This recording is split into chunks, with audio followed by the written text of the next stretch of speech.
La Normandie a une chance exceptionnelle, elle est un lieu touristique de mémoire exceptionnel. Mais la transition qui est devant nous se construit. Alors elle se construit avec, pour moi, deux paramètres. Le premier paramètre, c'est que quand on parle de tourisme de mémoire, on ne parle pas d'un tourisme banal. Qu'est-ce que le tourisme de mémoire apporte de plus qu'un tourisme banal? En clair, je ne vais pas jusqu'à dire que visiter une cathédrale, c'est banal, sinon je risque d'avoir des ennuis, mais le tourisme de mémoire, il y a deux choses en plus. Il y a, par rapport au tourisme normal, il y a l'enracinement familial, car les gens qui viennent ont longtemps été ceux qui avaient vécu les événements. Demain, c'est ceux qui pourront rappeler que leurs ancêtres ont vécu les événements. Et le deuxième axe essentiel, c'est la pédagogie. C'est-à-dire la mémoire, ça parle à la jeunesse et ça se transmet. Pour qu'il y ait garantie d'avenir du tourisme de mémoire, il faut que ces deux composantes continuent à fonctionner et s'ajoutent à la grande composante banale d'un tourisme. Voilà, ça c'est le premier enjeu. Le second enjeu, c'est l'inscription au patrimoine mondial de l'UNESCO. C'est un enjeu fondamental. Aujourd'hui, et on l'a dit, d'autres que moi l'ont dit, l'inscription du tourisme, si vous souhaitez qu'il soit universel, il faut passer par l'UNESCO. Or, nous savons aujourd'hui que face à l'UNESCO, nous avons un véritable problème. Pourquoi?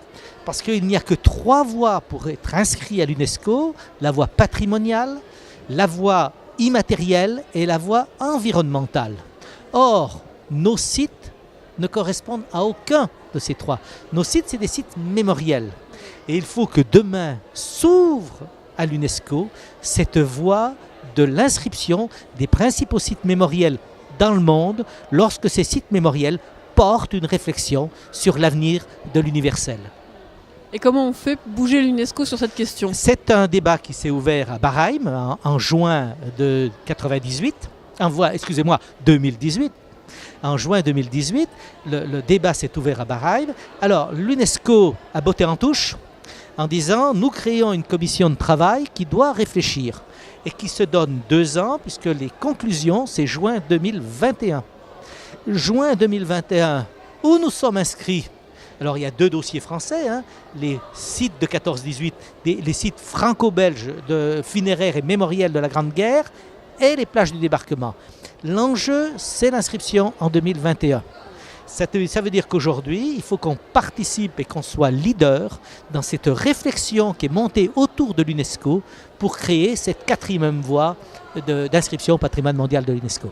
Et alors pourquoi c'est si important l'UNESCO? Parce que la Normandie n'a pas à rougir de son tourisme de mémoire, c'est déjà une belle destination. Parce qu'on l'a très bien expliqué, c'est la vice-présidente du conseil régional qui l'a dit, donc je vais la citer.